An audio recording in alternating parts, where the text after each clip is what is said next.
এ পর্যায়ে দ্বিতীয় প্রতিযোগী বন্ধুকে মঞ্চে আহ্বান করছি, সুদূর চট্টগ্রামের বন্ধু হাফেজ হুযাইফা বিন শিব্বিরকে। আসসালামু আলাইকুম ওয়া রাহমাতুল্লাহি ওয়া বারাকাতুহু। তোমাকে আমি একটি আয়াত বলবো, এই আয়াতটি যেই পৃষ্ঠায় আছে পৃষ্ঠার শুরু থেকে পড়বে ইনশাআল্লাহ। আউযু বিল্লাহি মিনাশ শাইতানির রাজীম। বিসমিল্লাহির রহমানির রহিম। وعد الله الذين آمنوا وعملوا الصالحات لهم مغفرة وأجر عظيم.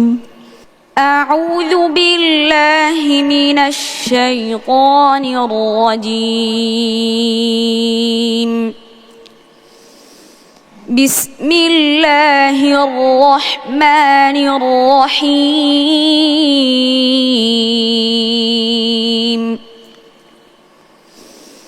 يا أيها الذين آمنوا إذا قمتم إلى الصلاة فاغسلوا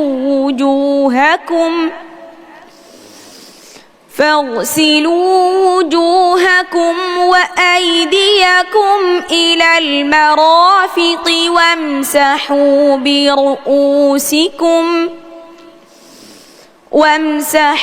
برؤوسكم وأرجلكم إلى الكعبين، وإن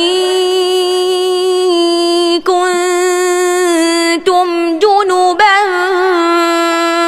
فاطهروا، وإن كنتم مرضى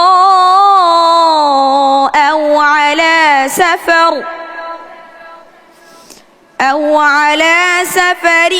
أو جاء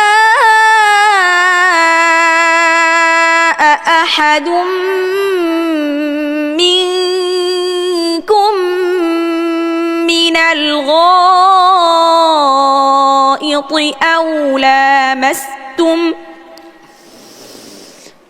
لامستم النساء فلم تجدوا ماء فتيمموا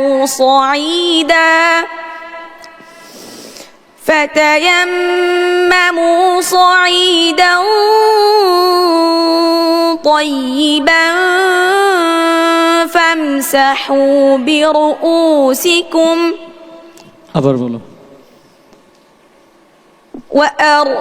فامسحوا بوجوهكم وأيديكم منه ما يريد الله ليجعل عليكم من حرج ولكن يريد ليطهركم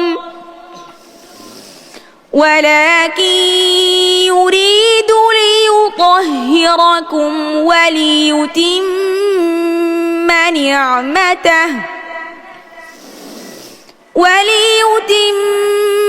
نعمته عليكم لعلكم تشكرون. حسبك. صدق الله العظيم. তার তিলাওয়াত সম্পর্কে মূল্যায়ন জানবো আমাদের সম্মানিত বিচারক হযরত হাফেজ কারি সিরাজুল ইসলাম সাহেবের কাছ থেকে। মাশাআল্লাহ, আমি সুরের মূর্ছনায় হারিয়ে গিয়েছিলাম। অসাধারণ, সে খুব সুন্দর তেলাওয়াত করেছে। আমি আশাবাদী দর্শকরাও আজকে তার তেলাওয়াত শুনে মুগ্ধ হয়েছেন। একেবারে অন্তর থেকে তুমি তেলাওয়াত করছিলে, মাশাআল্লাহ। তোমার জন্য অনেক শুভকামনা।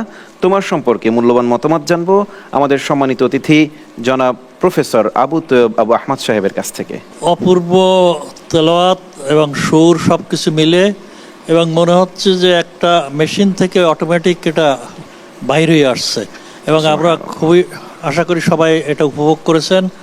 আসসালামু আলাইকুম ওয়া রাহমাতুল্লাহি ওয়া বারাকাতুহু। ওয়ালাইকুম আসসালাম ওয়া রাহমাতুল্লাহি ওয়া বারাকাতুহু। প্রিয় দর্শক, আলহামদুলিল্লাহ আমাদের হাতে ইতোমধ্যেই আমাদের বিচারকদের ফলাফল এসে পৌঁছেছে। চলুন প্রিয় দর্শক, জেনে নেওয়া যাক আমরা কাদেরকে দেখতে পাচ্ছি। এর পূর্বে আমি মঞ্চে আহ্বান করছি আমাদের প্রতিযোগী বন্ধুদেরকে। তাদের আগমনের পরই আমরা আমাদের ফলাফল ঘোষণা করছি। নাজিল হওয়া সেই কালাম হৃদয় ছোঁয়ালো।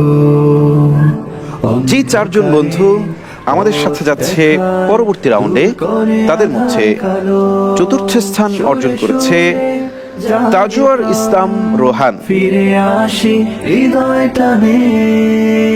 তৃতীয় স্থান অর্জন করে পরবর্তী রাউন্ডের জন্য নির্ধারিত হয়েছে হাফেজ হুজাইফা বিন শিব্বির। কোরআনের সুর দ্বিতীয় স্থান অর্জন করে আমাদের সাথে যাচ্ছে হাফেজ ফারহান লাবিব। প্রতিভার সন্ধানে আমাদের আজকের গ্রুপ চ্যাম্পিয়ন হয়েছে হাফেজ মাহমুদুল হাসান। হৃদয় ছোঁয়ালো। এই পর্বে বিদায় দিতে হচ্ছে হাফেজ উসমান গনি মোল্লাকে।